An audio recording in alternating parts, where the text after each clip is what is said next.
I'm Clint Walton with Sacramento Police Officers Association. I'm the current chair of our association, and I'm honored to have Carlos Garcia here with us today. And I'm looking forward to diving into some questions with him. And Carlos, welcome. Clint, thank you. It's an honor to be here with you guys. It's even more of an honor the fact that I've just gotten to know you guys in the last several months, and it's been just an outstanding relationship, man. I couldn't have asked for better people to connect with, better folks with you. You've been just incredible, man, and your whole POA for that fact, and support for me for this race. We appreciate you, so thank you so much. And you're running for state senate right now, and it's a big election coming up. Your opponent has had a seat for many years, and there's a lot of people saying that she hasn't gotten a lot done in that time frame. What are your thoughts? So I came into this race, man. I'm going to tell you and everyone listening to this that I never set out to be in politics. That's the gist of it. I cannot stand politics, but here I am getting deeper, right? I'm currently a city councilman for the city of Upland. And for me, what's always been instilled in me is to do the right thing. To me, for public safety, are you guys out there are, pretty much walk out of your house every day with the bullseye on your back. That's the reality. You face a lot of challenges. We have people in Sacramento currently, even my opponent, this seat came up because there's really redrawn lines. So there's really no incumbent, but she's considering herself the incumbent.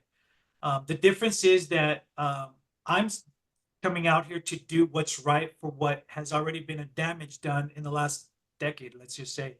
Prop 47 started a lot of this stuff that really hasn't helped law enforcement, get folks back into jails. All of this stuff that we've been seeing has been done, or I should say, the current legislators are the ones that have created this mess. And now that it's election time, they're trying to clean it up. But it's still, you've had all of this time to do it. Why haven't you done it? So I'm coming in from the perspective is I'm a resident who's concerned about our community. I'm a person that has a family. I see all these smash and grabs. I see families that are trying to protect their own kids, from things like that happening, because you never know when they're going to happen, right? But it's also very hard for me to sit back and allow this to continue without doing something about it and stepping up and giving you guys the tools necessary. If you do the crime, you do the time. Bottom line, that's the way I was raised. Not a slap on the hand and, oh, well, we'll give you another opportunity or up until that amount. So I think change has been long overdue. It's easy to talk and act, we've always heard action speaks louder than words. And that's basically what I'm here for, to just make sure action happens, not just talk. In our current society, especially in California, we've been faced with, like you mentioned already, the Prop 47, AB 109, and different things that have tied law enforcement's hands that most community members don't even have awareness on. And we as law enforcement have to go out and educate them on that instance. But it's super good to hear that you're super involved with the reform of those and trying to get that changed, especially if you get into office. I know you're looking forward to getting some of that stuff changed. Can you explain to the viewers here that what Prop 47 is and what you're looking at and how you can get that changed for the future? So in a nutshell, and you can correct me if I'm wrong on this, but Prop 47 was supposed to be the safe schools measure, which turned out to be something completely different. I think what that started was just creating these little pockets of where people can get away with more and more and more. And really the push was that jails were overcrowded. That's the reality why a lot of these criminals were let out and so forth. But once you started that snowball effect, look where we are now. It's completely out of control, right? I've always said that if you can easily play quarterback and tell officers or tell cops, oh, you should have done this or you should have done that. And again, I'm somebody of action. So what I did, man, is I did my ride along, with one of our officers, and I asked specifically for give me the hardest night that we can see a lot of action, right? Which, by the way, at some point I'm going to be talking to you guys about doing a ride along with you guys too, because I look forward to that.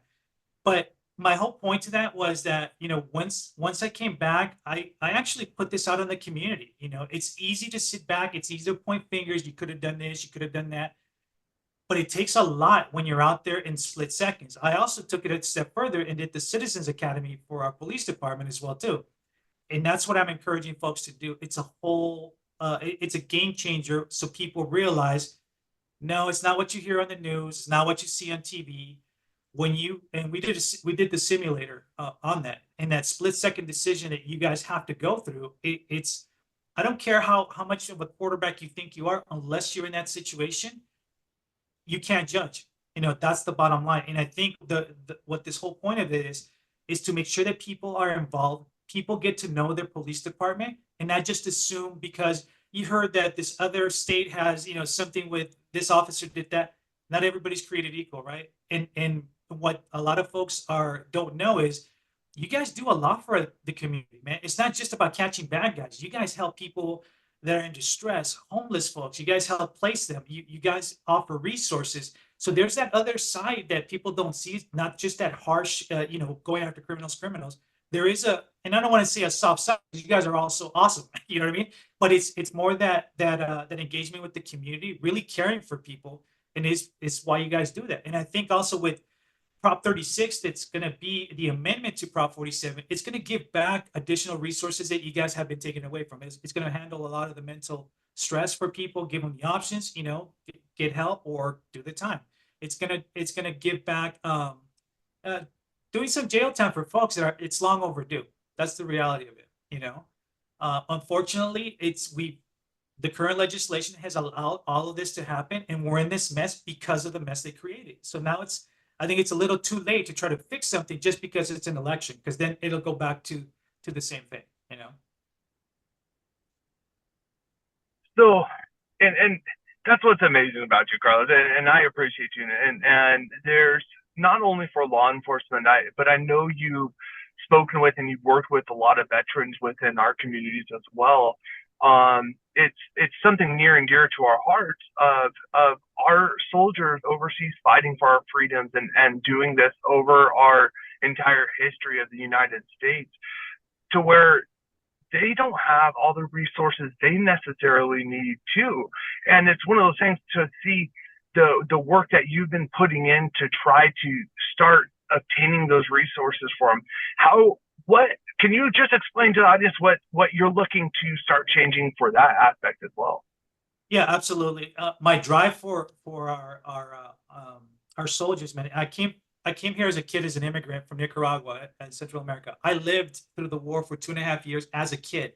So I know what that's like. I know what that's like to sleep on the ground, have bullets flying over you, bombs dropping all over you. And when I came here, and you've heard me share my story on there, I'm not going to take long on doing this, but I'm going to make it very brief. My passion for our veterans is because this country allowed us and my family to feel safe from a war-infested country. It's to me, it's the sacrifice that each day, like you guys do it on a daily, they do it also in a larger scale for war. They're out there so we have a right to live in peace, don't have bombs dropping, things like that. But the sad reality is that they sacrifice so much, and what do we really do for them, right? We're spending billions of dollars in other countries where we can't even take care of our own soldiers here at home. When they come back, they should be treated like kings. That's the way I look at it. They gave up their 4 years, 8 years, careers, whatever they have, and we need to give back to them on that. We started here heavily involved with the veterans program, with Value Veterans Program.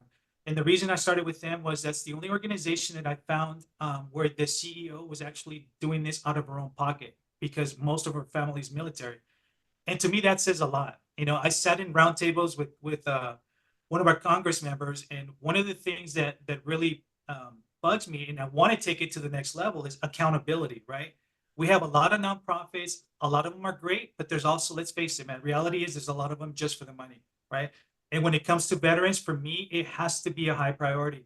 And the only way that's going to work is if we hold and have accountability for each of these nonprofits, right? So, for example, if you're coming to me asking for help, but you're telling me that 80% is going to go to overhead, what does that really do for a veteran that's back that needs help? It doesn't do anything, right? And there needs to be something established that either a task force that holds this accountability and folks accountable, so our veterans are getting the resources that they need.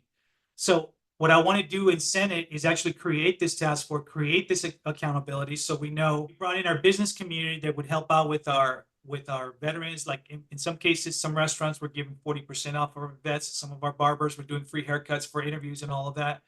We had a job fair as well too, which was phenomenal. And then this year we're looking to do it again and expanding even more. We're looking to also maybe do a partnership with the U.S. Army to kind of help in that as well too. But my goal and the goal of Kelly from Valley Veterans Program, I think I would love to see this nationally and recognize November as Veterans Month, and not just, for 1 month, but do what you can.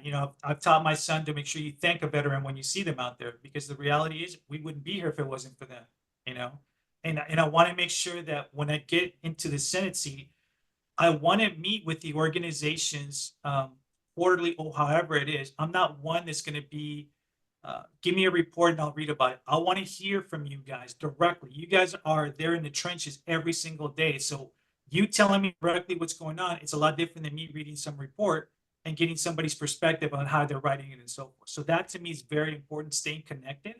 And communication is key, I think, for any successful relationship, let alone when it comes to our public safety and, in the Senate or even locally, for council as well, too. Yeah, that's incredible. And I love everything that you're pushing. I know our Police Officers Association, for the city of San Bernardino, we support you. You have our endorsement, but I also want to make sure that everybody out there knows that Carlos has our endorsement for this election season, this election cycle. And no matter whatever happens on November 5th, I know Carlos is going to push and do anything and everything he possibly can to make our communities safer, to make our communities better, and to make us a great state again. And this is such a important election cycle, and people don't realize how much has really come to fruition this year. And the most important thing you can do as an individual is get out there and vote. If you're not getting out there and voting, then you can't say that the problem can't be fixed. People now are telling us, like, well, my vote doesn't matter. Every single vote matters, no matter if you're one vote or a household of 2 votes or 5 votes. Every single vote matters, because I've seen elections won off of 1 to 2 votes. And so it's so important to get out there and vote. But lastly, Carlos, I know you've had some great endorsements from some really big organizations and really great locations, not only with law enforcement, but with some private businesses and other governmental factions as well. Can you talk a little bit about that?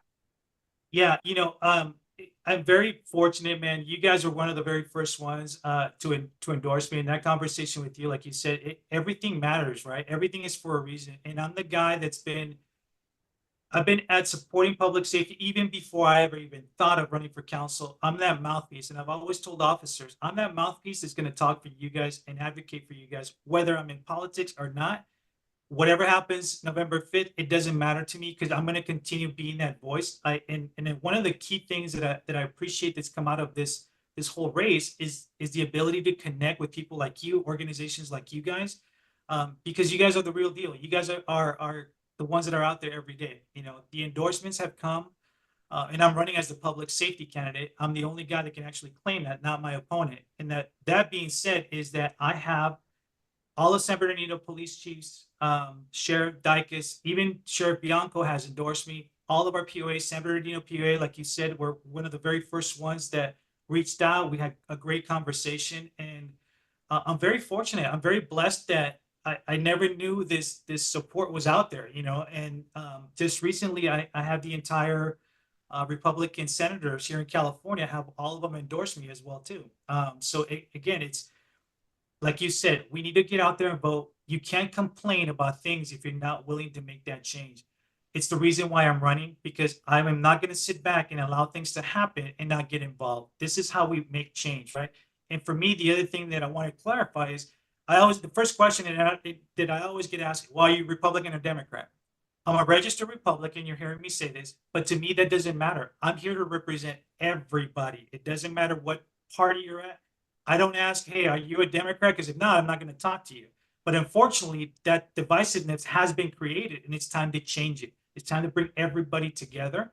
And I think not only as an individual, but I think all of us in our communities stop looking at colors, stop looking at party, start looking at your community, what's in front of you, and how are you going to make this better for your kids and for our future. That's the bottom line. And it starts with voting, like you said. Absolutely. And one last thing, if someone has questions for you or if they want to make a donation to your campaign, because the reality is, and people know this, money helps get your word out there, get your message out there more. And I don't care if you're running for presidential office or a city council person, people need help. And you can only fund it so much yourself, and the rules and regulations permit so much in donations. Where can people reach out to you to ask you questions, but also donate to your campaign? Yeah, I would love for you guys to visit my website so you can learn more about me. And that is at www.carlos, the number 4, casenate.com. My phone number also is 909-577-6527. And like you said, I'm running a grassroots campaign, which means basically that, the max is you can either donate $1 or the max of $5,500.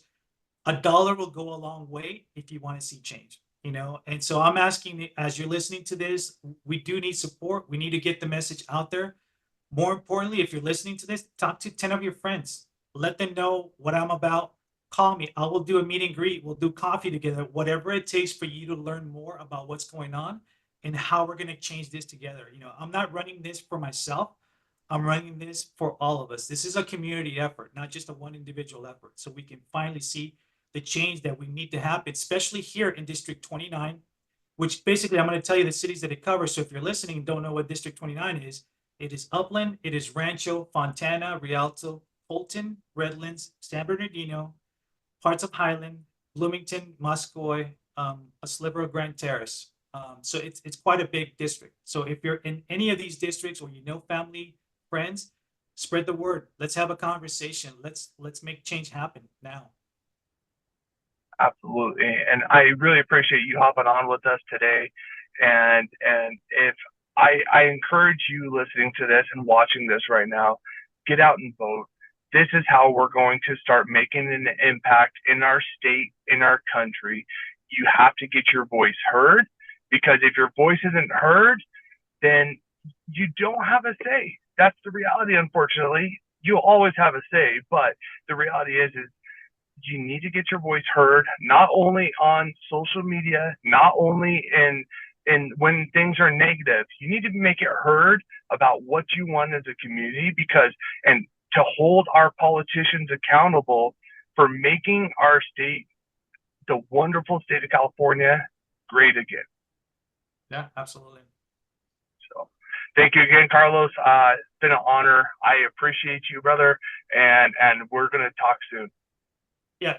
Thank you again, Clint, and thank the entire POA for your support from day one. And we'll keep fighting this battle, man, for sure. We'll keep it going. Awesome. I appreciate you.